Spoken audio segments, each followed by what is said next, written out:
Ya, oke guys. Assalamualaikum. Balik lagi dengan Jaki ya guys. Dan hari ini tanggal 18 Juni 2023 pukul 17:23. Sorry guys ya kalau rambut gua agak berantakan nih. Nah, jadi gini guys.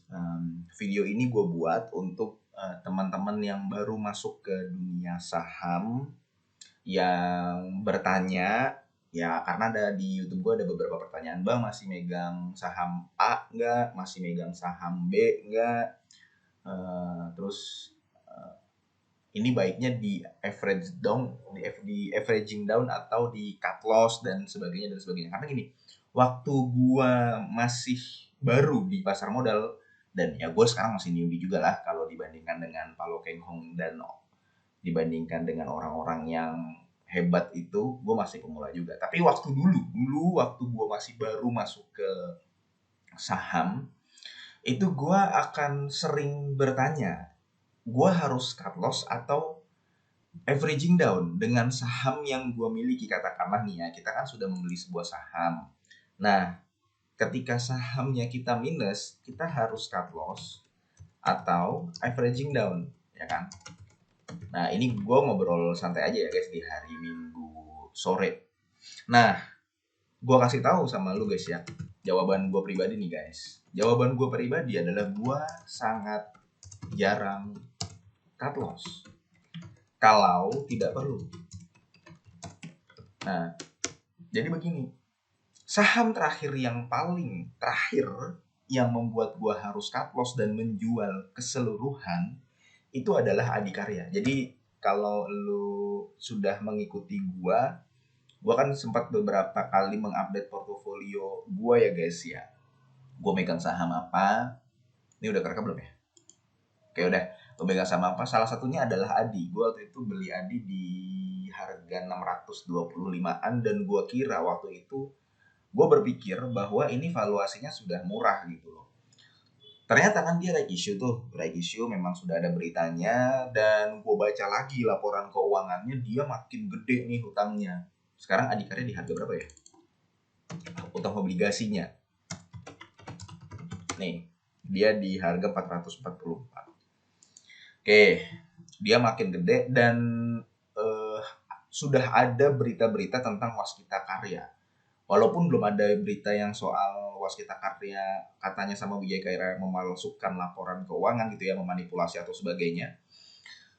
Eh, tapi sudah ada berita miring tentang Waskita Karya. Nah, karena gue baca lagi laporan keuangannya di Adi ini gue cut loss. Gue langsung cut loss Adi karena gue merasa bahwa ini dari laporan keuangan yang nggak bisa diharapkan satu. Yang kedua dia masih ada kaitannya dengan BUMN karya. Jadi akan kena sentimen negatif juga. Dan ya syukurnya Adikarya ini makin dalam. Sekarang di harga 444 dan gue belum tahu kapan akan naik lagi. Perusahaannya nggak akan bubar, tetap akan ada dan duit lu juga nggak akan hilang gitu ya. Tapi untuk naik lagi susah dan daripada gue menghabiskan waktu di Adikarya, gue coba cari saham lain gitu. Jadi gue sangat jarang cut loss kalau tidak perlu. Nah itu yang terakhir Adikarya. Dan ada beberapa pertanyaan, misalkan megang BTPS nggak? BTPS masih megang nggak gitu kan? Ada masih hold atau enggak? Terus habis itu ada yang menanyakan apa lagi ya, turun TAPG masih hold. Yang gue ikut RUPS-nya nih, ini dua-duanya sih gue ikut RUPS-nya ya, masih hold atau enggak. Nah, bohong kalau misalkan gue mengatakan bahwa BTPS sama TAPG ini masih floating profit, karena TAPG juga gue floating loss, BTPS juga gue floating loss. Tapi gue tidak menemukan alasan gue harus melepas saham ini, gitu loh guys. Jadi jawabannya adalah kenapa gue sangat jarang cut loss, karena sebelum gue membeli sebuah saham biasanya gue akan ya gampangnya gue akan membuat hal yang seperti inilah. Jadi gue baca laporan keuangannya, walaupun gini guys, laporan keuangan itu hal yang sangat mudah dimanipulasi, hal yang sangat mudah diatur oleh direksinya, karena lo tau lah perusahaan itu ada yang laporan keuangannya tiba-tiba tinggi, tiba-tiba rendah gitu ya.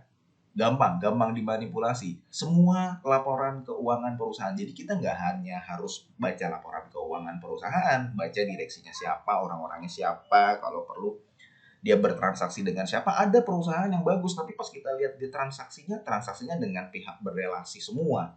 Ya elah, kalau sama pihak berelasi mah ya cincai lah, mau dibuat bagaimana juga laporan-laporan gampang gitu.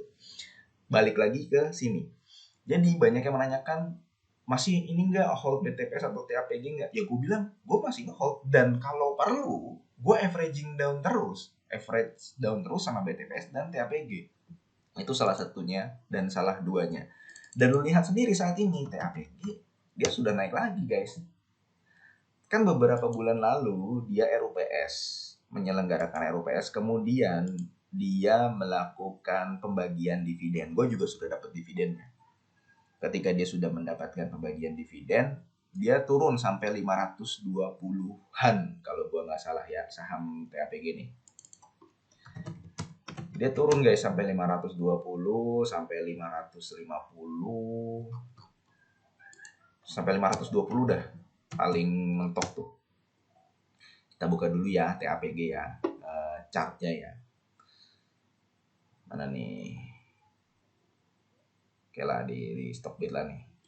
Jadi dia turun guys, turunnya itu sampai 560, 520-an. Dan gua merasa bahwa udah nggak mungkin lah dia turun lagi, karena gua ngelihat dari PR-nya, gua ngelihat dari industrinya, gua ngelihat bahwa dia mendapatkan dividen dari anak usahanya, dan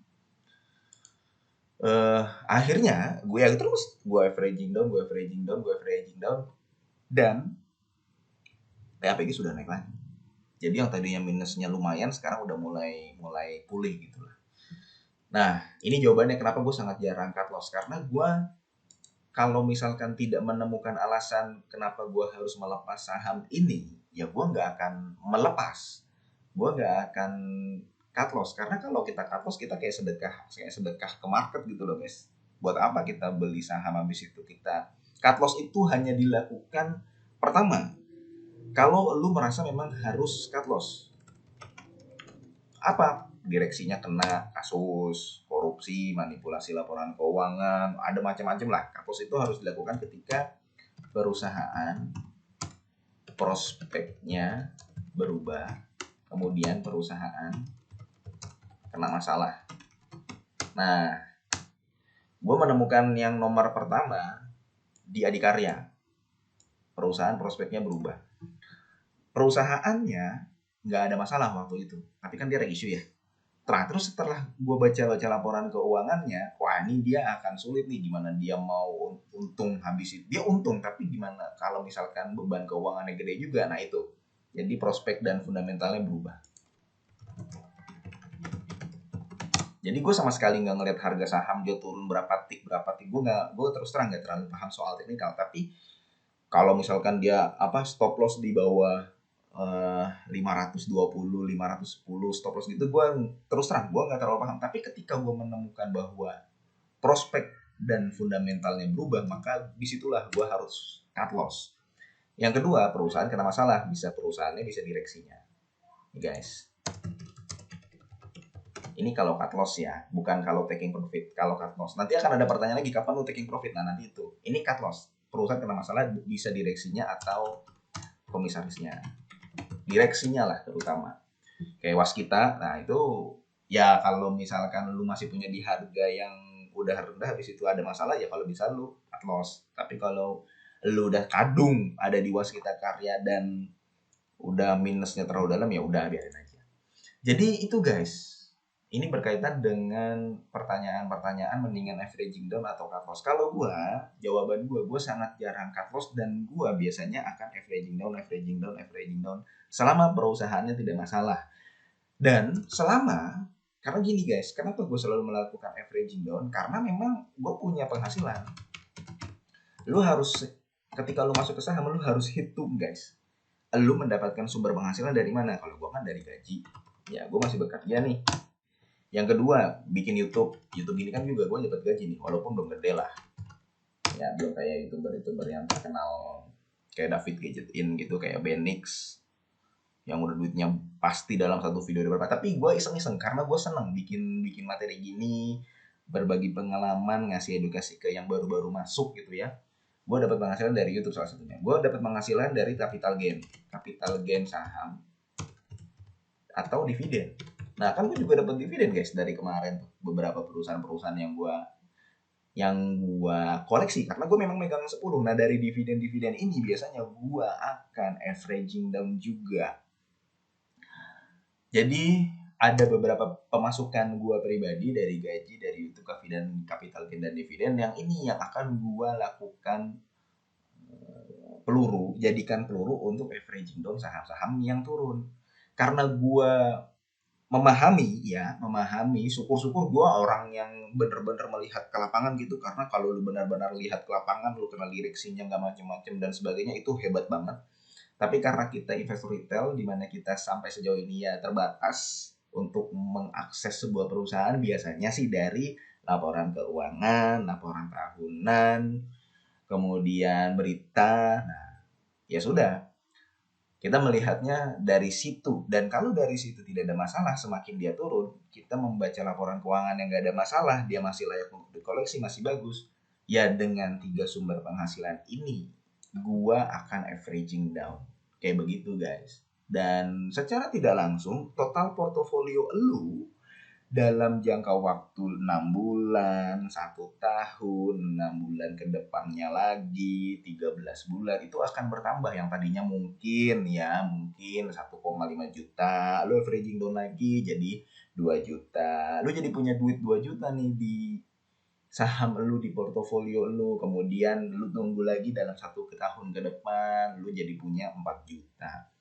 Itulah kekuatan mengumpulkan uang di sebuah saham, belum nanti kalau misalkan lu mendapatkan dividen dan sebagainya itu. Jadi itu ya guys ya, ngobrol santai aja kita. Itu adalah pertanyaan lu, kalau misalkan saham turun averaging down atau cut loss. Cut loss gue lakukan di sini ketika perusahaan prospek dan fundamentalnya berubah, ketika perusahaan kena masalah, bisa direksinya atau komisarisnya. Nah ini panjang lagi guys, nomor 2. Nomor 2 ini yang lu baca berita, belum tentu benar-benar kejadian di perusahaannya. Contohnya apa? Antam kan lagi kena banyak kasus korupsi nih. Kalau di berita, belum tentu benar-benar dia ada itu. Bisa jadi banyak loh guys yang tebar fir itu, lu harus mengeceknya lagi. Jadi di sini nih hati-hati sama ini. Kecuali dia udah masuk PKPU ya, PKPU kemudian habis itu gagal bayar, nah lu baru bisa cut loss. Tapi kalau misalkan di sini baru lu sebatas berita dari pihak ketiga, masih kabarnya ini orangnya juga belum ada, nah itu biasanya tebar fir aja gitu. Supaya harga sahamnya turun, nanti ada yang nyerok lagi.